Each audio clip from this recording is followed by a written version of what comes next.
Hello दोस्तों, जय हिंद। मैं कमलेश कुमार आप सभी का बहुत बहुत स्वागत करता हूं अपने यूट्यूब चैनल KRC, जहां सिलेक्शन एक जिद है।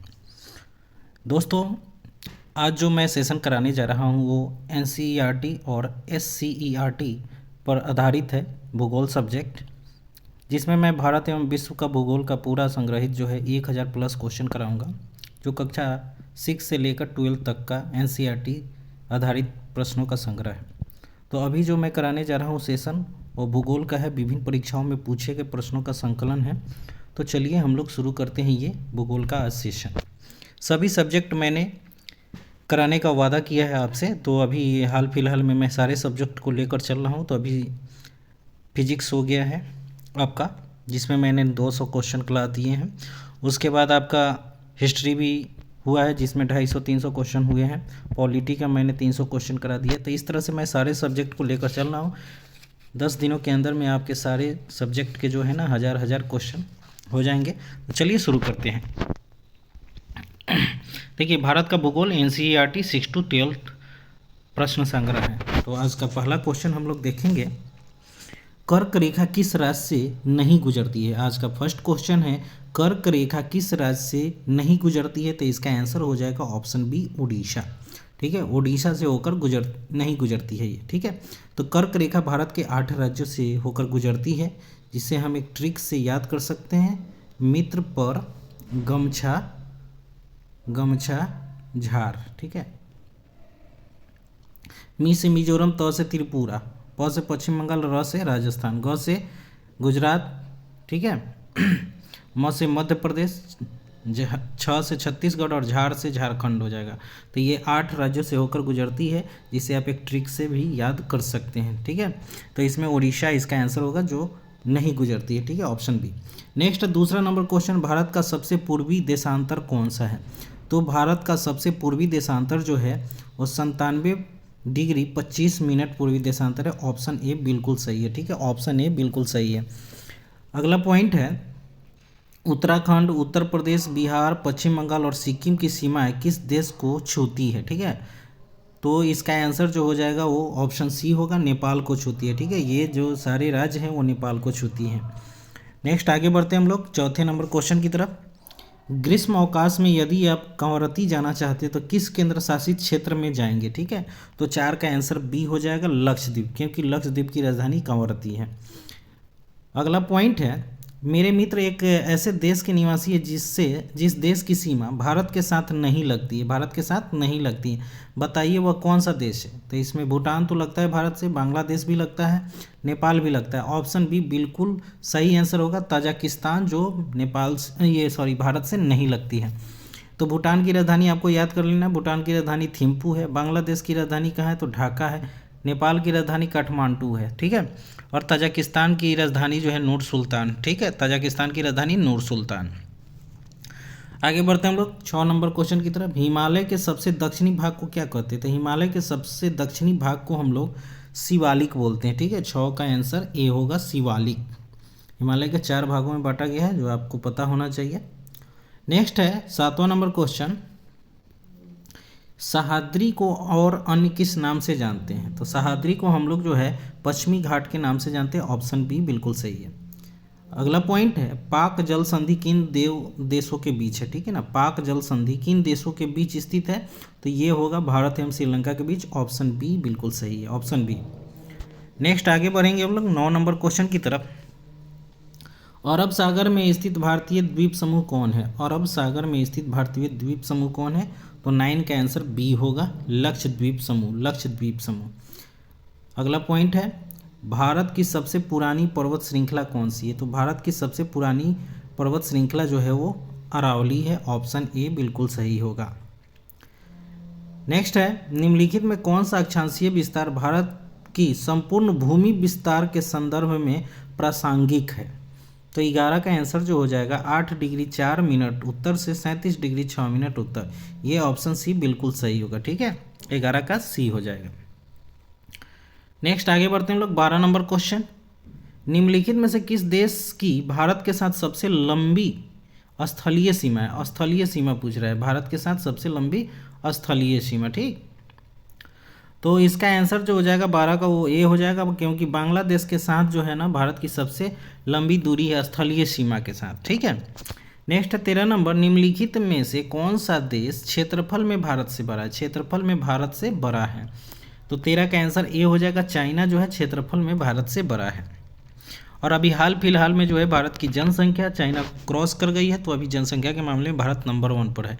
लेकिन अभी लिखित साक्ष्य इसके जो आ चुके हैं, लेकिन एग्जाम में अब कैसे इसका आंसर आएगा, अभी जनगणना जो होगी उस पर आधारित जो अभी करेंट अफेयर्स आएंगे उसमें भारत अब टॉप पे रहेगा, तो ये चीज़ ध्यान से आप लोग एग्जाम में देंगे। अगला पॉइंट है 14 नंबर, निम्नलिखित यामियोत्तर में कौन सा भारत का मानक यामियोत्तर है? ठीक है, तो 14 का आंसर सी हो जाएगा, 82.5 डिग्री। 82.5 डिग्री जो है ये मानक यामियोत्तर है, जो भारत के 5 राज्यों से होकर गुजरती है। 5 राज्यों से होकर गुजरती है, ये भी याद रखेंगे। अगला पॉइंट है 15 नंबर, अगर आप एक सीधी रेखा में राजस्थान से नागालैंड की यात्रा करें तो निम्नलिखित में से कौन सी नदियों से किस एक को आप आर पार नहीं करेंगे? ठीक है, अगर आप राजस्थान, तो सबसे पहले देखिए भूगोल, मैं बार बार कहता हूँ कि भूगोल पढ़ने के लिए आपको जो है मैप का ज्ञान पूरा होना चाहिए। ठीक है, ये भारत का नक्शा हो गया, मान लेते एक छोटा सा बना दिया मैंने। अब राजस्थान कहाँ है? तो राजस्थान आपको याद रखना है कि राजस्थान इधर है। ठीक है, राजस्थान यहाँ पर है, ये आपका राजस्थान है। ठीक, और आपको जाना है नागालैंड में, तो नागालैंड जो है भारत की पूर्वी सीमा पर है। ठीक है, नागालैंड 7 सिस्टर का एक हिस्सा है। तो आपको यहाँ से डायरेक्ट इधर जाना है, तो आप देखिए सबसे पहले आप यूपी को पार करेंगे, बिहार को भी पार करेंगे। ठीक है ना, यूपी बिहार दोनों को पार करेंगे, उसके बाद आप असम को पार करेंगे, तब नागालैंड में घुसेंगे। तो सबसे पहले तो यमुना को क्रॉस करेंगे, ऑप्शन ए सही है। ब्रह्मपुत्र को भी क्रॉस करेंगे, ये भी सही है। गंगा को क्रॉस करेंगे, ये मतलब ये तीनों नदी को पार करेंगे। लेकिन आप सिंधु नदी को तो आप पता है कि सिंधु नदी कहाँ है, किस एरिया में? जम्मू कश्मीर और पाकिस्तान से सटा हुआ है, तो आपको उसको पार नहीं करना है, तो ऑप्शन बी बिल्कुल सही होगा। अगर आप मैप पढ़ते तो आप ऐसे क्वेश्चन को ईजी वे में बना सकते हैं। नेक्स्ट है 16 नंबर क्वेश्चन, एक स्थलीय भाग जो 3 ओर से समुद्र से घिरा हुआ है, एक स्थलीय भाग जो 3 ओर से समुद्र से घिरा हुआ है उसे हम क्या कहते हैं? तो 16 का आंसर प्रायद्वीप हो जाएगा, ऑप्शन बी बिल्कुल सही। नेक्स्ट है 17 नंबर क्वेश्चन, भारत के पूर्वी भाग में म्यांमार की सीमा का निर्धारण करने वाले पर्वतों का संयुक्त नाम क्या है? म्यांमार की सीमा का निर्धारण करने वाले पर्वतों का संयुक्त नाम जो भारत के पूर्वी भाग में है, तो 17 का आंसर बी हो जाएगा, पूर्वांचल बोलेंगे उसे, पूर्वांचल। नेक्स्ट है 18 नंबर, पूर्वी घाट का सर्वोच्च शिखर कौन सा है? पूर्वी घाट का सर्वोच्च शिखर कौन सा है? तो 18 का आंसर हो जाएगा बी, जिंदगरा। नेक्स्ट है करेवा भू आकृति कहाँ पाई जाती है? करेवा भू आकृति जो है कहाँ पाई जाती है? तो 19 का आंसर डी हो जाएगा। करेवा जो है यहाँ पर जो है ना केसर के लिए ये फेमस है करेवा, जहाँ पर इसकी खेती होती है। ठीक है, नेक्स्ट है अगला पॉइंट 20 नंबर, निम्नलिखित में से किस राज्य में लोकटक झील स्थित है? तो लोकटक झील जो है ये मणिपुर में स्थित है। 20 का आंसर बी हो जाएगा, ऑप्शन बी, मणिपुर की राजधानी इम्फाल। नेक्स्ट है 21 नंबर, अंडमान और निकोबार को कौन सा जल क्षेत्र अलग करता है? अंडमान और निकोबार को कौन सा जल क्षेत्र अलग करेगा? तो 21 का आंसर जो हो जाएगा वो है अंडमान सागर। ठीक है, ये चैनल नहीं पूछ रहा है, जल क्षेत्र पूछ रहा है, इसलिए इसका आंसर जो हो जाएगा 21 का डी होगा, अंडमान सागर। नेक्स्ट है 22 नंबर, डोडा बेटा चोटी निम्नलिखित में कौन सी पहाड़ी श्रृंखला में स्थित है? डोडा बेटा। ठीक है, तो इसका आंसर 22 का जो आंसर हो जाएगा ये होगा, नीलगिरी की पहाड़ी जो है, नीलगिरी की सबसे ऊंची चोटी जो है डोडा बेटा है, जो तमिलनाडु में स्थित है। नेक्स्ट अगला पॉइंट हम लोग देखेंगे 23 नंबर, बुल्लर झील निम्नलिखित में से कहाँ स्थित है? बुल्लर झील निम्नलिखित में से कहाँ स्थित है? तो 23 का आंसर जो होगा वो डी होगा, जम्मू कश्मीर की राजधानी श्रीनगर है। अगला पॉइंट 24 नंबर, नर्मदा नदी का उद्गम स्थल कहाँ है? मतलब नर्मदा नदी जो है कहाँ से निकलती है? तो 24 का आंसर जो है बी हो जाएगा, अमरकंटक की पहाड़ी से। ठीक है, अमरकंटक की पहाड़ी से ये निकलती है और अरब सागर में जाकर मिलती है। ठीक है ना, तो ये भी आपको याद रखना है। और नर्मदा नदी जो है डेल्टा न बनाकर एस्चुरी का निर्माण करने वाली भारत की सबसे बड़ी नदी है। ठीक है, नेक्स्ट है 25 नंबर, निम्नलिखित में से कौन सा लवणीय जल वाली झील है? लवणीय जल वाली झील। ठीक है ना, तो 25 का आंसर ए हो जाएगा, सांभर झील। ठीक है, ऑप्शन ए सांभर झील। अगला पॉइंट है निम्नलिखित में कौन सी नदी प्रायद्वीपीय भारत की सबसे बड़ी नदी है? प्रायद्वीपीय भारत मतलब दक्षिण भारत की सबसे बड़ी नदी पूछा जा रहा है, तो 26 का आंसर बी हो जाएगा, गोदावरी नदी। ठीक है, गोदावरी। नेक्स्ट पॉइंट, निम्नलिखित नदियों में कौन सी नदी भ्रंश घाटी से होकर बहती है? भ्रंश घाटी से होकर बहती है, तो 27 का आंसर जो हो जाएगा और डी हो जाएगा, तापी नदी। ठीक है, तापी नदी। अगला पॉइंट है 28, निम्नलिखित में से कौन सी नदी बंगाल के शोक के नाम से जाना जाता है? बंगाल का शोक किसे कहते हैं? तो वो हो जाएगा ऑप्शन डी, दामोदर नदी को। ठीक है, और बिहार का शोक हम किसे बोलते हैं? तो कोसी नदी को बोलते हैं। बिहार का शोक कोसी नदी को बोलते हैं, और बंगाल का शोक दामोदर नदी को बोलते हैं, और चीन का शोक हम लोग वांगो नदी को बोलते हैं। ठीक है, वांगो। अगला पॉइंट है 29 नंबर, निम्नलिखित में किस नदी की द्रोणी भारत में सबसे बड़ी है? किस नदी की द्रोणी भारत में सबसे बड़ी है? तो 29 का आंसर जो हो जाएगा वो सी हो जाएगा, गंगा। ठीक है, ये चीज़ें जो है आप लोग याद रखेंगे, ऐसे ऐसे क्वेश्चन ही हम लोग को याद नहीं रहता है जो एग्जाम में हम लोग गलत मार के आते हैं। ठीक है, तो इस पर ज़्यादा फोकस करेंगे। नेक्स्ट है 30 नंबर, निम्नलिखित में कौन सी नदी पंचनद में शामिल नहीं है? पंचनद में शामिल नहीं है, तो 30 का आंसर बी हो जाएगा, सिंधु नदी पंचनद में शामिल नहीं है। अगला पॉइंट है 31 नंबर, निम्नलिखित में कौन सी नदी भ्रंश घाटी में बहती है? भ्रंश घाटी में बहती है, तो 31 का आंसर सी हो जाएगा, नर्मदा और ताप्ती जो है वो भ्रंश घाटी में बहती है, ये आपको याद रखना है। नेक्स्ट है 32 नंबर, निम्नलिखित में कौन सा अलकनंदा और भागीरथी का संगम है? अलकनंदा और भागीरथी का संगम क्या कहलाता है? ठीक है, तो इसका आंसर जो हो जाएगा 32 का वो हो जाएगा डी, देवप्रयाग। देवप्रयाग जो है वो अलकनंदा और भागीरथी का संगम है। नेक्स्ट है, निम्न दिए गए स्थानों में से किस स्थान पर विश्व में सबसे अधिक वर्षा होती है? विश्व में सबसे अधिक वर्षा कहाँ होती है? तो 33 का आंसर जो हो जाएगा वो सी हो जाएगा, मासिनराम। मासिनराम, ठीक है, मेघालय के मासिनराम। 34 नंबर क्वेश्चन है, ग्रीष्म ऋतु में उत्तरी मैदानों में बहने वाली पवन को किस नाम से जाना जाता है? ठीक है, या उसे हम क्या कहते हैं? तो 34 का आंसर जो होगा सी होगा, लू। ठीक है ना, बिहार में और यूपी में जो है ना लू चलती है। ठीक है, उत्तर भारत में।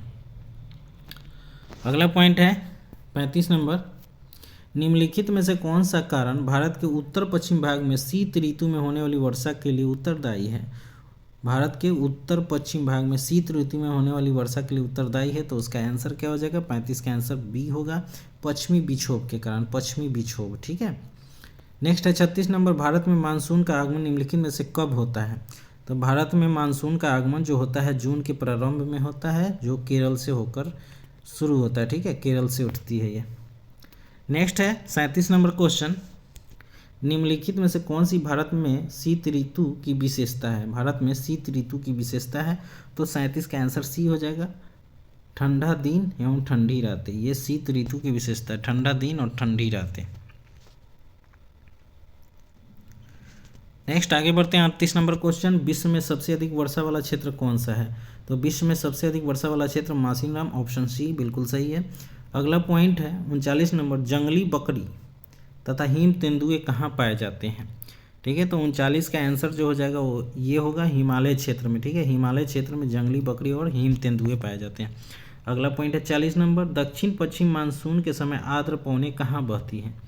आर्द्र पवनें कहाँ बहती हैं? तो 40 का आंसर जो होगा बी होगा, समुद्र से स्थल की ओर बहती है। समुद्र से स्थल की ओर बहती है आर्द्र हवाएं। ठीक है, नेक्स्ट 41 नंबर, जाड़े के प्रारंभ में तमिलनाडु के तटीय प्रदेशों में वर्षा किसके कारण होती है? तमिलनाडु के तटीय प्रदेशों में वर्षा जो है किसके कारण होती है? तो वो है उत्तर पूर्वी मानसून के कारण। उत्तर पूर्व मानसून जो है उसके कारण तमिलनाडु के तटीय प्रदेशों में जाड़े के दिनों में वर्षा होती है।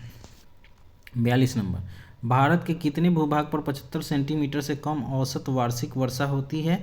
तो 42 का आंसर सी हो जाएगा, 1/3। 42 का आंसर सी, 1/3।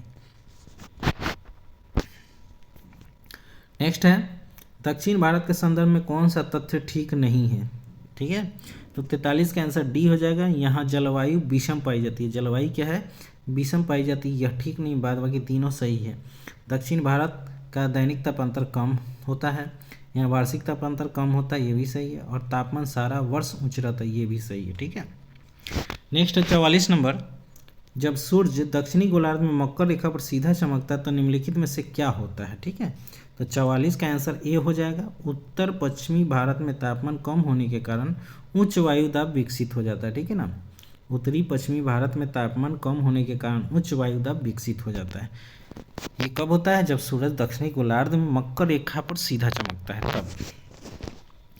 नेक्स्ट है 45 नंबर, कोपेन के वर्गीकरण के अनुसार भारत में एएस प्रकार की जलवायु कहाँ पाई जाती है? ठीक है, भारत में एएस प्रकार की जलवायु कहाँ पाई जाती है? तो 45 का आंसर सी हो जाएगा, कोरोमंडल तट पे, कोरोमंडल तट पे। नेक्स्ट है 46 नंबर, रबर का संबंध किस प्रकार की वनस्पति से है? रबर का संबंध किस प्रकार की वनस्पति से है? तो 46 का आंसर डी हो जाएगा, उष्णकटिबंधीय वर्षावन। रबर का संबंध किस प्रकार की वनस्पति से है? तो उष्णकटिबंधीय वर्षावन। अगला पॉइंट है 47 नंबर, सिनकोना के वृक्ष कितनी वर्षा वाले क्षेत्र में पाए जाते हैं? सिनकोना के वृक्ष जो है कितनी वर्षा वाले क्षेत्र में पाए जाते हैं? बीबीआई क्वेश्चन ही है। तो 47 का आंसर ये हो जाएगा 100 सेंटीमीटर। 100 सेंटीमीटर वर्षा जहाँ होगी वहाँ ये पेड़ पाए जाते हैं। 48 नंबर, सिंपलीपाल जीव मंडल नीचे कौन से राज्य में स्थित है? ठीक है, तो 48 का आंसर जो हो जाएगा वो हो जाएगा सी, ओडिशा। ओडिशा में सिंपलीपाल उड़ीसा में ये वन्यजीव अभ्यारण्य है। नेक्स्ट है 49 नंबर, इनमें से कौन सी टिप्पणी प्राकृतिक वनस्पति जात और प्राणी जात के द्वारा सही कारण नहीं है? ठीक है, सही कारण नहीं है। तो 49 का आंसर सी हो जाएगा, पशु चारण, ईंधन, लकड़ी एकत्रित करना। ठीक है, ये थोड़ा सा पेपर सही से फोटो नहीं आ पाया, इसके लिए सॉरी, माफ़ी चाहता हूँ। नेक्स्ट आगे बढ़ते हैं हम लोग, 50 नंबर मैं पढ़ दे रहा हूँ। इनमें से कौन सा संरक्षण तरीका समुदायों की सीधी भागीदारी नहीं करता है? इनमें से कौन सा संरक्षण तरीका समुदायों की सीधी भागीदारी नहीं करता है? ठीक है, तो 50 का आंसर डी हो जाएगा, वन्य जीव पशु विहार का परिसीमन। ठीक है, अगला पॉइंट है, चंदन वन किस तरह के वन के उदाहरण है? चंदन वन किस तरह के वन के उदाहरण है? तो 51 का आंसर सी हो जाएगा, पर्णपाती वन। पर्णपाती वन में चंदन वन पाए जाते हैं। नेक्स्ट है 52 नंबर, प्रोजेक्ट टाइगर निम्नलिखित में से किस उद्देश्य से शुरू किया गया था? तो 52 का आंसर बी हो जाएगा, बाघ को शिकार से बचाने के लिए प्रोजेक्ट टाइगर शुरुआत हुआ था 1973 में। अगला पॉइंट है, नंदा देवी जीव मंडल नीचे निम्नलिखित में से किस प्रांत में स्थित है? ठीक है, नंदा देवी, तो ये 53 का आंसर बी हो जाएगा, उत्तराखंड में। उत्तराखंड में। ठीक है, अगला पॉइंट है 54 नंबर, निम्नलिखित में से कितने भारत के जीव मंडल नीचे यूनेस्को द्वारा मान्यता प्राप्त है? ठीक है, तो 54 का आंसर जो हो जाएगा वो बी होगा, 12। बीबीआई क्वेश्चन ही है, भारत के जीव मंडल जो यूनेस्को द्वारा मान्यता प्राप्त है वो है 12। अगला पॉइंट है 55, वन नीति के अनुसार वर्तमान में निम्नलिखित में से कितना प्रतिशत क्षेत्र वनों के अधीन होनी चाहिए? तो 55 का आंसर ए हो जाएगा, 33। वनों के अधीन 33% क्षेत्र होना चाहिए।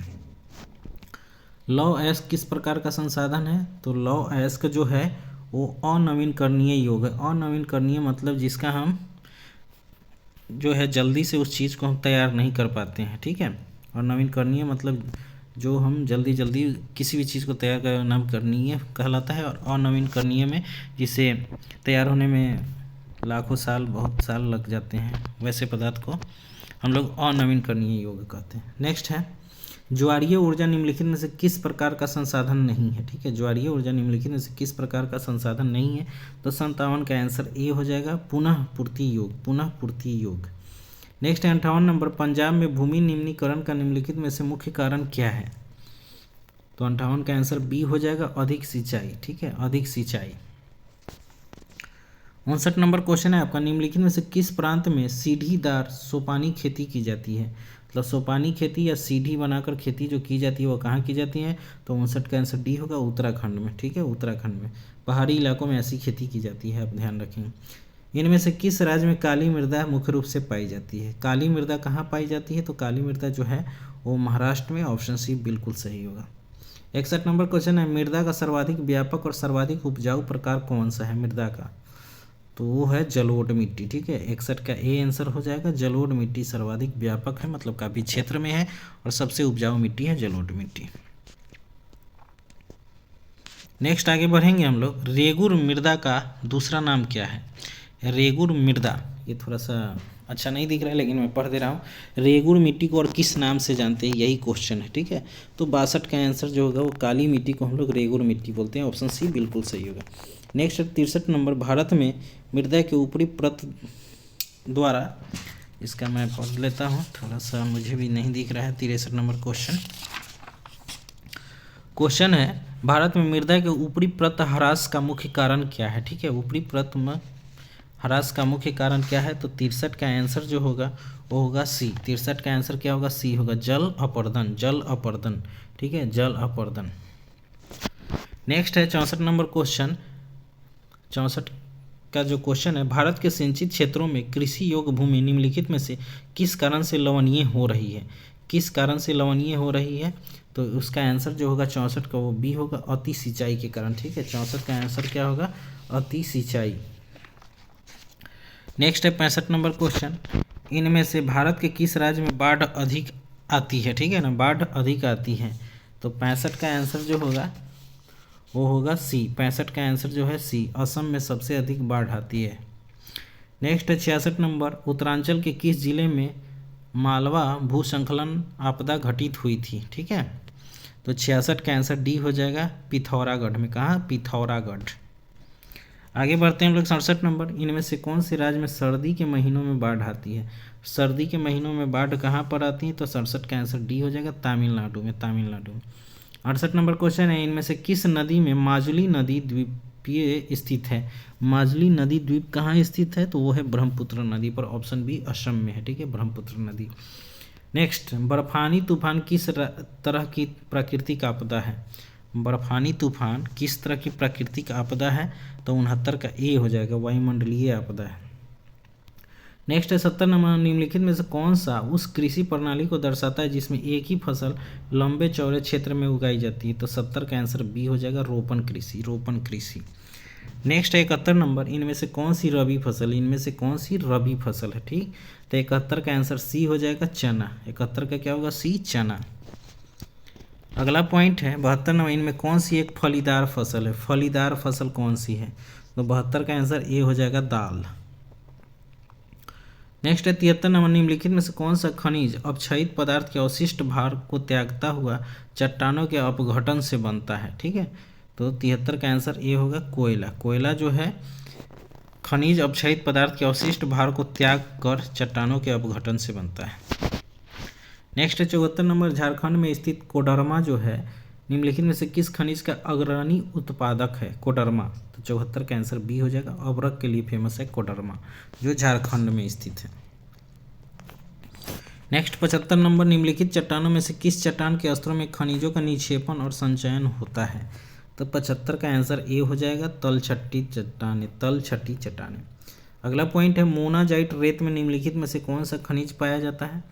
तो मोनाजाइट जो रेत है उसमें है, क्षेत्र का सी आंसर हो जाएगा, थोरियम पाया जाता है। मोनाजाइट रेत में थोरियम पाया जाता है। नेक्स्ट है 77 नंबर, निम्न में से कौन सा उद्योग चूना पत्थर को कच्चे माल के रूप में प्रयुक्त करता है? तो 77 का आंसर जो होगा वो बी हो जाएगा, सीमेंट। नेक्स्ट है 78, निम्नलिखित में कौन सी एजेंसी सार्वजनिक क्षेत्र में स्टील को बाजार में उपलब्ध कराती है? ठीक है, तो 78 का आंसर सी हो जाएगा, सेल। सेल का फुल फॉर्म होता है steel authority of India limited. ठीक है, इसकी स्थापना कब हुई थी ये आप लोग को बताना है। सेल की स्थापना कब हुई थी ये आप लोग को बताना है। मैंने तो लिख दिया था लेकिन छोड़ दिया। नेक्स्ट है, निम्नलिखित में से कौन सा उद्योग बॉक्साइट को कच्चे माल के रूप में प्रयोग करता है? तो 79 का जो आंसर होगा वो ए होगा, एल्युमिनियम परगलन। एल्युमिनियम परगलन। अगला पॉइंट है 80 नंबर, निम्नलिखित में कौन सा उद्योग दूरभाष, कंप्यूटर आदि संयंत्र निर्मित करते हैं? तो 80 का आंसर बी होगा, इलेक्ट्रॉनिक। इलेक्ट्रॉनिक। अगला पॉइंट है, कौन सा औद्योगिक अवस्थापना का एक कारण नहीं है? तो 81 का आंसर सी होगा, जनसंख्या घनत्व। जनसंख्या घनत्व। नेक्स्ट है, भारत में सबसे पहले स्थापित की गई लौह इस्पात कंपनी निम्नलिखित में से कौन सी है? तो भारत में सबसे पहले स्थापित जो लौह इस्पात कंपनी थी वो है टाटा लौह इस्पात कंपनी, TISCO। ठीक है, टिस्को बोलते हैं जिसको, जमशेदपुर में हुआ था। नेक्स्ट है 83 नंबर, मुंबई में सबसे पहला सूती वस्त्र कारखाना स्थापित किया गया क्यों? तो 83 का आंसर डी हो जाएगा, उपयुक्त सभी कारण हैं। मुंबई एक वित्तीय केंद्र था। यह कपास उत्पादक क्षेत्र के निकट स्थित था। मुंबई एक पतन है, इसलिए वहाँ पर सबसे पहले किया गया था। अगला पॉइंट है 84 नंबर, हुगली औद्योगिक प्रदेश का केंद्र है। हुगली औद्योगिक प्रदेश का केंद्र है, तो 84 का आंसर ए हो जाएगा, कोलकाता हावड़ा। कोलकाता हावड़ा, कोलकाता जो है हुगली नदी के किनारे बसा हुआ है। नेक्स्ट अगला पॉइंट है, निम्नलिखित में से कौन सा चीनी का दूसरा सबसे बड़ा उत्पादक है। चीनी का दूसरा सबसे बड़ा उत्पादक है, तो 85 का आंसर बी हो जाएगा। उत्तर प्रदेश जो है सबसे ज़्यादा दूसरा उत्पादक है चीनी का, और प्रथम में कौन हो जाएगा, तो वो महाराष्ट्र है। नेक्स्ट है 86 नंबर, निम्न में से कौन से दो दूरस्थ स्थित स्थान पूर्वी पश्चिमी गलियारे से जुड़े हुए हैं। तो 86 का आंसर बी होगा, सिलचर तथा पोरबंदर, जो पूर्वी पश्चिमी गलियारे से जुड़े हुए हैं। नेक्स्ट है 87 नंबर क्वेश्चन, निम्नलिखित में से परिवहन का कौन सा साधन वाहनांतरण हानियों तथा देरी को घटाता है। ठीक है, देरी को घटाता है, तो 87 का आंसर ये हो जाएगा, रेल परिवहन। रेल परिवहन। नेक्स्ट 88 नंबर, निम्न में से कौन सा राज्य हजीरा विजयपुर जगदीशपुर पाइपलाइन से नहीं जुड़ा हुआ है। हजीरा जगदीशपुर विजयपुर पाइपलाइन से नहीं जुड़ा हुआ है, तो 88 का आंसर बी हो जाएगा, वो महाराष्ट्र। महाराष्ट्र। 89 नंबर, इनमें से कौन सा पतन पूर्वी तट पर स्थित है, जो अंतःस्थलीय तथा अधिकतम गहराई का पतन है तथा पूर्ण सुरक्षित है। ठीक है, तो 89 का आंसर क्या हो जाएगा, 89 का आंसर डी हो जाएगा, विशाखापट्टनम। विशाखापट्टनम। 90 नंबर क्वेश्चन है, निम्न में से कौन सा परिवहन साधन भारत में प्रमुख साधन है। भारत में प्रमुख साधन है, तो 90 का आंसर क्या हो जाएगा, 90 का आंसर बी हो जाएगा, रेल परिवहन। रेल परिवहन।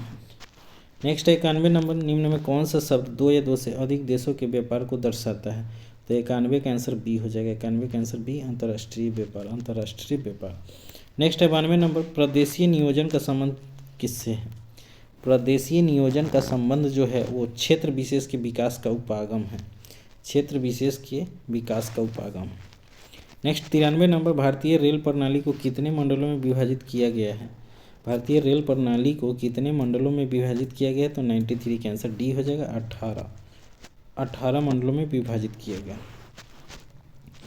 नेक्स्ट है 94 नंबर, राष्ट्रीय जलमार्ग संख्या 1 किस नदी पर तथा किन दो स्थानों के बीच पड़ता है। ठीक है, तो 94 का बी हो जाएगा, गंगा हल्दिया इलाहाबाद। गंगा हल्दिया और इलाहाबाद, NW1। ठीक है ना, नेशनल वाटर हाईवे जो है, राष्ट्रीय जलमार्ग 1 जो है गंगा हल्दिया और इलाहाबाद स्थानों के बीच पड़ता है।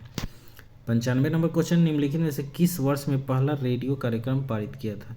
तो रेडियो कार्यक्रम जो शुरू हुआ था 1927 में शुरू हुआ था। ठीक है, 95 का आंसर डी है। 95 का आंसर इसमें डी दे रहा है, 1923। किस वर्ष पहला रेडियो कार्यक्रम प्रसारित हुआ था। आप लोग इसका आंसर बताइएगा। रेडियो सबसे पहला रेडियो कार्यक्रम 1927 में, इसे मेरे हिसाब से सही था, लेकिन आप लोग थोड़ा सा इस पर डिस्कशन कीजिएगा। इसमें 1923 दे रहा है और मेरे हिसाब से 27 होना चाहिए, तो इसका आंसर क्या है, थोड़ा कन्फ्यूजन है। आप सभी ज़रूर हेल्प करें, इसमें देखें और बताएं, कमेंट में ज़रूर बताइएगा। नेक्स्ट है अगला पॉइंट, दो देशों के मध्य व्यापार क्या कहलाता है। दो देशों के मध्य व्यापार क्या कहलाता है, तो 96 का आंसर जो हो जाएगा वो सी हो जाएगा। 96 का आंसर सी, स्थानीय व्यापार। दो देशों के मध्य व्यापार स्थानीय व्यापार कहलाता है। अगला पॉइंट है, निम्नलिखित में से कौन सा एक स्थलबद्ध पोताश्रय है, मतलब बंदरगाह है, स्थलबद्ध है। तो 97 का आंसर ये हो जाएगा, विशाखापट्टनम, जो स्थलबद्ध बंदरगाह है। 98 नंबर, भारत का अधिकांश विदेशी व्यापार वहन होता है, किस चीज़ से होता है। ठीक है, तो 98 का आंसर सी हो जाएगा, समुद्र और वायु द्वारा। समुद्र एवं भारत का अधिकांश विदेशी व्यापार समुद्र और वायु मार्ग द्वारा होता है।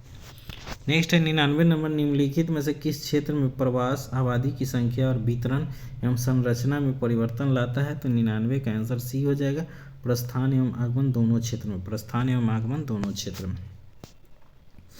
नेक्स्ट है 100 नंबर, जनसंख्या में बच्चों का एक बहुत बड़ा अनुपात निम्नलिखित में से किसका परिणाम है।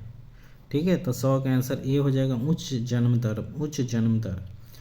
101 नंबर क्वेश्चन है, निम्नलिखित में कौन सा एक जनसंख्या वृद्धि का परिणाम दर्शाता है, ठीक है। तो 101 का आंसर जो हो जाएगा वो बी हो जाएगा।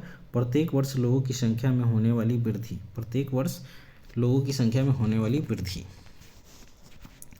नेक्स्ट है 102 नंबर, 2011 की जनगणना के अनुसार एक साक्षर व्यक्ति